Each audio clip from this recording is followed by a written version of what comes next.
Yes. How important is it to travel outside of where you are? Like to take the risk for some people that are scared to take the risk and travel, whether it's to battle, to take an audition. How important is it to travel? Well, it's important because it takes you out of what you know. If you stay in what you know, you never learn anything else. You're always going to be comfortable because you're going to be in what you know. And what you don't know is so vast that there's so much more to learn outside of your comfort zone. So that's why you need to step out of that and go into the unknown until it becomes known. And the unknown is forever humongous. So there's always something new to learn. Something somewhere else to go. You can go to the same place that you've been, but meet new people and they have new information for you. Because it's always a different perspective. Yes? Going back to you saying, like, within, with the street style hip hop, like, you're allowed to be yourself within the move. Are there certain things you can't do within hip hop? Yeah, not listen to the music. If it's off beat, it's off, period. It's terrible. Because it defeats the purpose of the dance. The music sets the dance. If you remove the music, then what do you have? If we take the music out of this room right now, all of this equipment is useless. Those things are useless. This doesn't play anything. There's no soundtracks. What do you need headphones for? So the music is that important. It's the most important thing. The movement's going to change because everyone has their own perspective. And each one of you could do the same move at the same time and it's going to look different because you're each different people, different perspective, different body types. So even though you're doing it the same way, you're still doing it your way. And that's the most important thing. You know what it is, and now you show what it is through how you see it. But first you got to know what it is. I know what a plie is. So I can do a bad plie, but at least I can do it because I know what it is. Now, if I want to apply that in hip-hop, it's just a bounce. Yes? In all your years of dancing, what has been your favorite part? My favorite part? Or like favorite thing? The music. The music is the entire reason that I'm still dancing. There's always new music and new perspective. When I get tired of stuff, I watch other people dance to things that I've never heard of. And then that inspires me to keep going.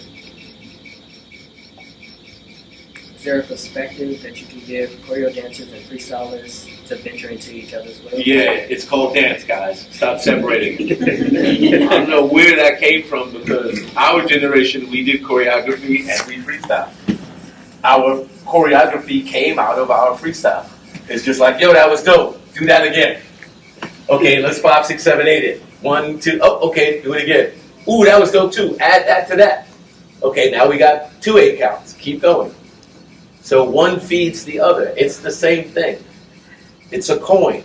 It's freestyle, flip it, choreography. It's not different, and the whole coin is called dance. Yes? Still trying to figure out something, to be honest, but do you have any resources that people can go watch for different ways that hip hop has been interpreted over time? Meaning that right now, I feel like a lot of people harp on the fact that there's like a bit more like crump influence in hip hop right now, or animation. Like we were doing that before there was crump. Could y'all stop with that? I've had people tell me that animation and tutting is from crump. How, Sway? I got video of it, and we was doing it long before anybody was crumping. So no, animation is from popping. It does not come from crumping. And tutting.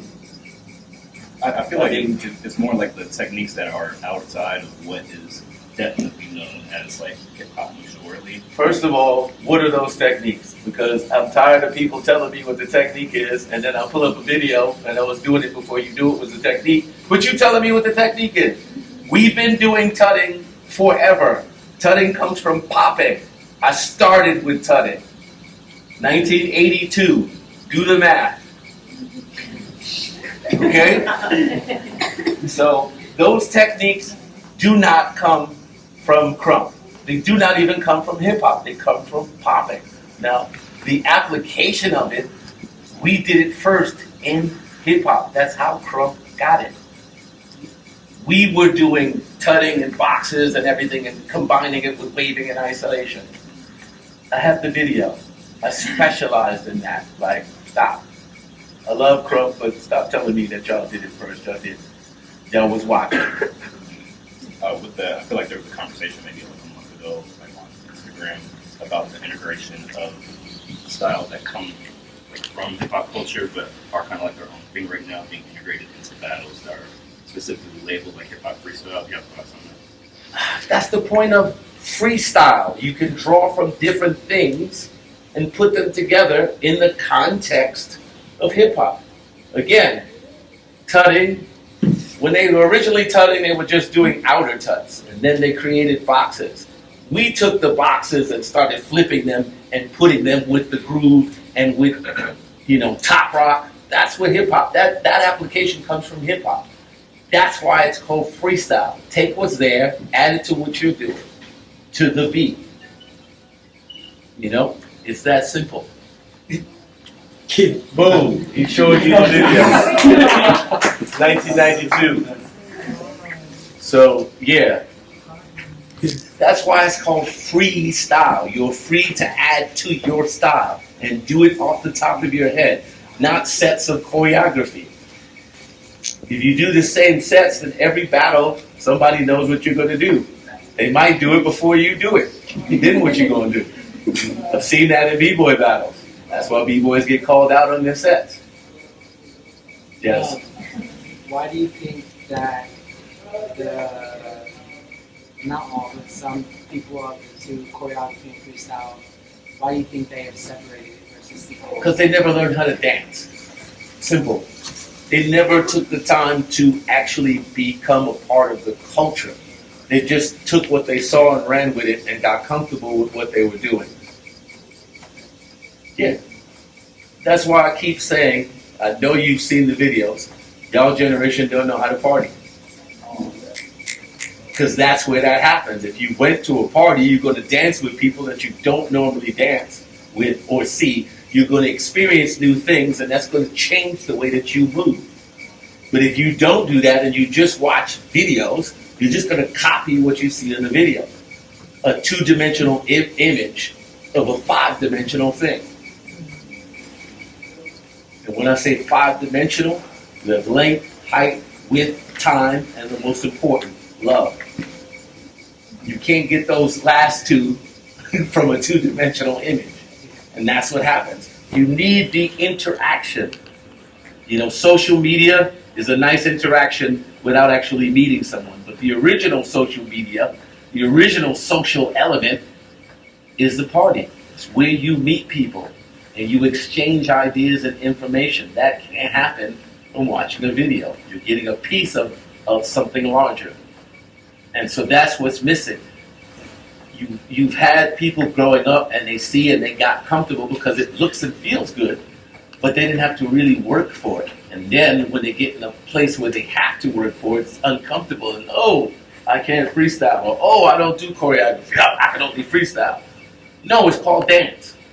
If you can dance, you can do whatever you want to do to whatever music in whatever moment.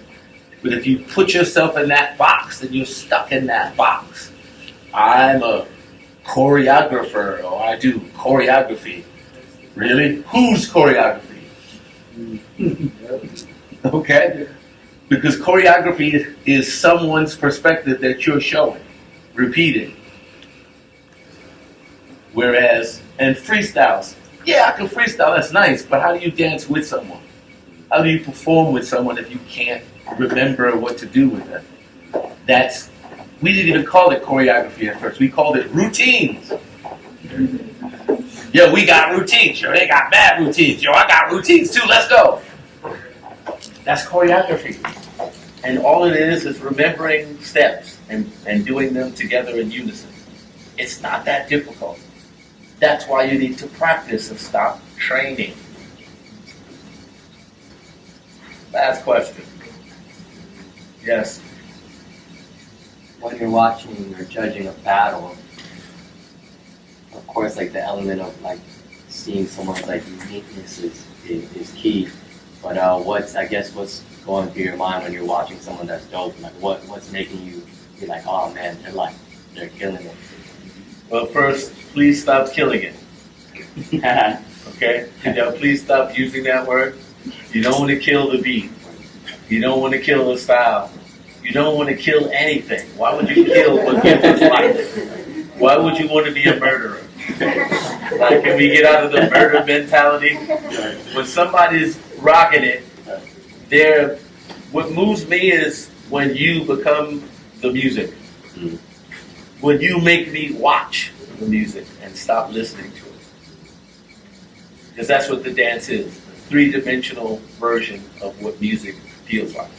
You're listening to the music, but when you see somebody that's in the moment, in the pocket, they become a visual representation of the music. And they make you want to dance. That's what I'm looking for in the battle. Who makes the music? Who interprets the music the best? Who becomes the music? Who shows me what the music feels like? For me, that's who I'm going to vote for. And that's why I say if you're offbeat, I'm not even watching you. Like, you got 10 seconds. Goodbye. You already lost because you're not in the music. And the music is the absolute most important thing. You dance for the music, to the music, and primarily because of the music. And that's my sermon. Thank you.